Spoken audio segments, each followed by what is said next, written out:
ये तो छोटा है अभी, ये नहीं समझ पाएगा। कितनी दफा सुना है ये जुमला। फाइनेंशियल मैटर्स हो, घर के मसले हो, या सिर्फ कोई ऐसी टेंशन, फादर्स का एक क्लासिक रिस्पॉन्स होता है कि बच्चा तो अभी छोटा है, इससे क्या ही बात करें। लेकिन फिर उसी छोटे बच्चे से बहुत बड़ी एक्सपेक्टेशंस हो जाती हैं, जैसे तुम्हें क्लास में टॉप करना है, तुम्हें घर संभालना है, तुम्हें काम करने हैं, घर का नाम रोशन करना है, फैमिली के एक्सपेक्टेशंस पे खड़ा उतरना है। सोचने वाली बात है ना कि एक बच्चा इतना छोटा है कि वो इमोशंस नहीं समझ सकता, लेकिन इतना बड़ा है कि वो बाकी लोगों की एक्सपेक्टेशंस ले सकता है। अस्सलाम वालेकुम and welcome to Serenified. This is the first episode of our empathy series. ये है हमारी एक नई कोशिश जहां हम रिश्तों के डायनामिक्स को थोड़ा समझने की और थोड़ा महसूस करने की कोशिश करेंगे। जिंदगी भर हम अपने पेरेंट्स के साथ, अपने बच्चों के साथ, अपने पार्टनर्स के साथ, दोस्त, रिश्तेदार, इन सब के साथ गुजार लेते हैं, लेकिन हमें एक्चुअली पता ही नहीं होता कि ये लोग क्या हैं। इन रिश्तों की गहराइयां हमें पता ही नहीं कि ये लोग क्या फील करते हैं, ये लोग क्या सोचते हैं। अक्सर हम एक दूसरे को समझने की कोशिश ही नहीं करते। इस सीरीज का मकसद है एम्पैथी को जिंदा करना, मतलब दूसरे की जगह खुद को सोचना, उनकी सोच, उनकी स्ट्रगल्स, उनके दुख को समझना। क्योंकि रिश्ता जब ही मजबूत बनता है जब दोनों तरफ समझ और इज्जत हो। हम हर एपिसोड में एक रिश्ते को समझेंगे, उनकी कम्प्लेक्सिटीज को समझेंगे, थोड़ा सैटायर, थोड़ा साइकोलॉजी और बहुत सारी इंसानियत के साथ। तो शुरू करते हैं एम्पैथी सीरीज के पहले एपिसोड का, जहां बात होगी फादर्स और बच्चों के दरमियान दूरियों की और उन दूरियों को समझने की। बचपन से हमने सुना है कि तुम अभी छोटे हो, तुम समझोगे नहीं, और इस सेंटेंस का मतलब होता है कि तुम में अभी इमोशंस और स्ट्रगल समझने की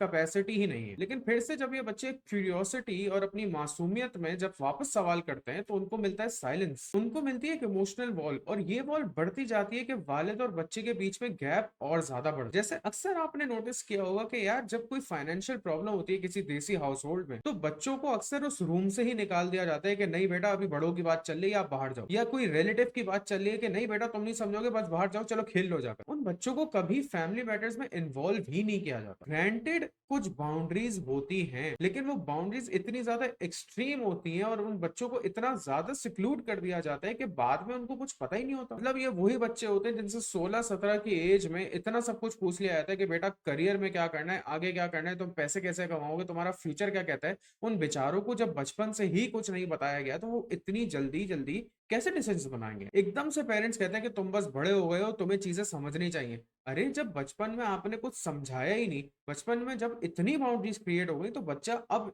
इस उम्र में क्या समझेगा। मतलब एक इंसान एक वक्त पे छोटा है कुछ चीजों के लिए, लेकिन उसी वक्त वो बड़ा बन जाता है कुछ और चीजों के लिए। इससे बहुत कंफ्यूजन क्रिएट होती है बच्चे के बीच में। लेकिन अगर हम अपने वालिद के पर्सपेक्टिव से देखें तो क्या हो रहा है। आपने जिंदगी भर काम किया, आपने जिंदगी भर मेहनत की, जिंदगी भर अपने बच्चों पे लगा दी, अपनी बीवी पे लगा दी, अपने घर वालों पे लगा दी। इस जुस्तजू में आपको अपने लिए वक्त नहीं मिला, और जब अपने लिए वक्त नहीं मिला तो आपको वो इमोशंस एक्सप्रेस करने की ना किसी ने जगह दी और ना ही आपने कभी कोशिश की। आपको शायद कभी किसी ने सिखाया ही नहीं कि इमोशंस एक्सप्रेस कैसे किए जाते हैं। और ये तो एक बहुत फंडामेंटल प्रॉब्लम है जब आप लड़कों को बड़ा कर रहे होते हैं, जब आप उनकी परवरिश कर रहे होते हैं, जब आप उनकी तरबियत कर रहे होते हैं। और ये देसी हाउस होल्ड में बहुत ज्यादा प्रेवलेंट चीज है कि लड़कों को कभी उनके इमोशंस एक्सप्रेस करने की जगह या स्पेस ही नहीं दी जाती। लेकिन इसका मतलब ये नहीं कि ये सीखना भी मुश्किल है या सीखना इम्पॉसिबल हो गया। आज भी पॉसिबल है कि आप अपने बच्चों को सिर्फ रोटी कपड़ा मकान नहीं, एक इमोशनल कनेक्शन भी दें। क्योंकि बिलीव इट और नॉट, आपके बच्चे भी उस इमोशनल कनेक्शन के मुंतजिर हैं, वो इंतजार कर रहे हैं कि उनका बाप आए, उनसे बात करें। अब अगर हम साइकोलॉजी की लेंस से देखें तो एरिक्सन ने एक स्टेज बताई है, जनरेटिविटी वर्सेस स्टैग्नेशन। ये वो फेज है जहां एडल्ट्स चाहते हैं कि उनकी एक लेगेसी क्रिएट हो, उनकी मेहनत का फल उनके बच्चों में देखे और उनके बच्चे फिर इस चीज को और आगे लेकर चले। और नेचुरली हर फादर यही चाहता है कि उनका बच्चा उनसे ज्यादा सक्सेसफुल। और इसलिए आपने नोटिस किया होगा कि आपके वालिद अगर उतने एजुकेटेड नहीं है तो वो आपके पीछे लगे रहेंगे कि बेटा एजुकेशन हासिल कर। और अगर आपके वालिद उतने फाइनेंशियली सक्सेसफुल नहीं रहे तो वो आपके पीछे लगे रहेंगे कि बेटा मेहनत करो, दुनिया आगे चली जाएगी, तुम नहीं। वो आपके पीछे इसलिए लगे रहते हैं क्योंकि इंट्रिंसिक मोटिवेशन होती है अपने बच्चों को अपने आप से ज्यादा कामयाब देखने। लेकिन प्रॉब्लम जब आती है जब ये इमोशनल कम्युनिकेशन ही मिसिंग हो। फादर सोचता है कि अपने बर्डन अगर बच्चे से शेयर करेंगे कि यार तो वो टेंशन में आ जाएगा, और बच्चा इसी सोच में रहता है कि उसका बाप उसे ट्रस्ट ही नहीं करता, उस पर भरोसा ही नहीं करता, तभी वो कोई बात नहीं शेयर करता। आपने देखा कि दोनों तरफ एक दूसरे का ही सोचा जा रहा है,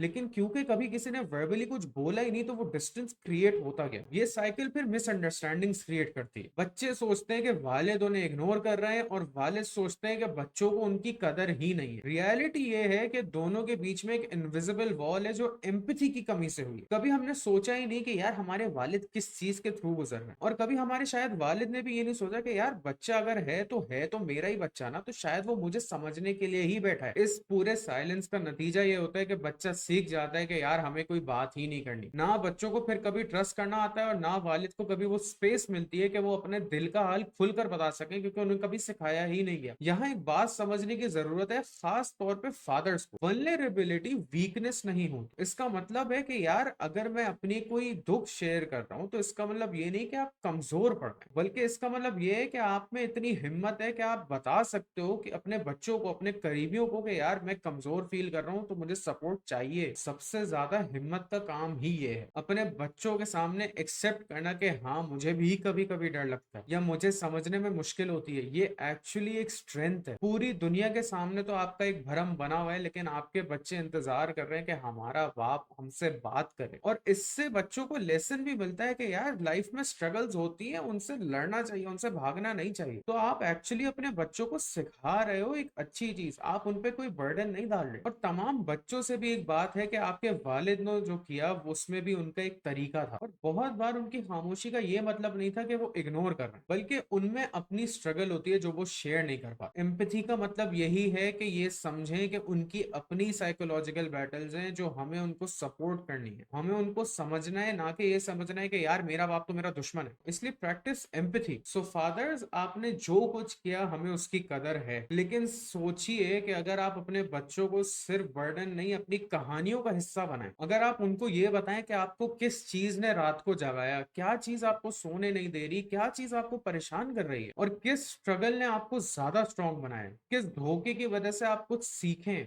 ये सब उनको बताएं अगर, तो उनके लिए शायद आप एक बस स्ट्रिक्ट फादर नहीं, एक रियल इंसान बन जाएंगे। और ये इंसानियत ही आपके रिश्ते को ज्यादा गहरा और मजबूत बनाएगी। और बाकी सब, अगर आपके वालिद कभी आपको बोले कि तुम अभी नहीं समझोगे, तुम छोटे हो, तो शायद वो ये कह रहे हैं कि मैं अभी खुद समझने के लिए रेडी नहीं हूं। तो रेदर देन उनसे लड़ो, उनकी बात को समझने की कोशिश करो कि वो तुम्हें शायद बचाना चाह रहे हैं, तो उनको एक सपोर्टिव आंसर दो, उनको अपनी एक्चुअली मेच्योरिटी का एहसास तो दिलाओ, उनको एक बहुत सॉफ्ट लहजे में तो समझाओ कि यार मैं हूं, क्योंकि इसी का नाम एम्पैथी है। टू ऑल फादर्स, अभी भी आप सब कुछ सीख सकते हैं। ये सोचना बंद करें कि नहीं अब बहुत देर हो गई, अब बच्चे कहाँ समझेंगे। बच्चे अभी तो और समझने के लिए तैयार हैं, वो वेट कर रहे हैं कि यार मेरा बाप मुझे बताएगा, मेरा बाप मुझसे बात करेगा, वो अपनी स्ट्रगल शेयर करेंगे, वो अपनी टेंशन शेयर करेंगे। अपने बच्चों पर एक बार भरोसा करके देखिए, I am sure they won't let you down.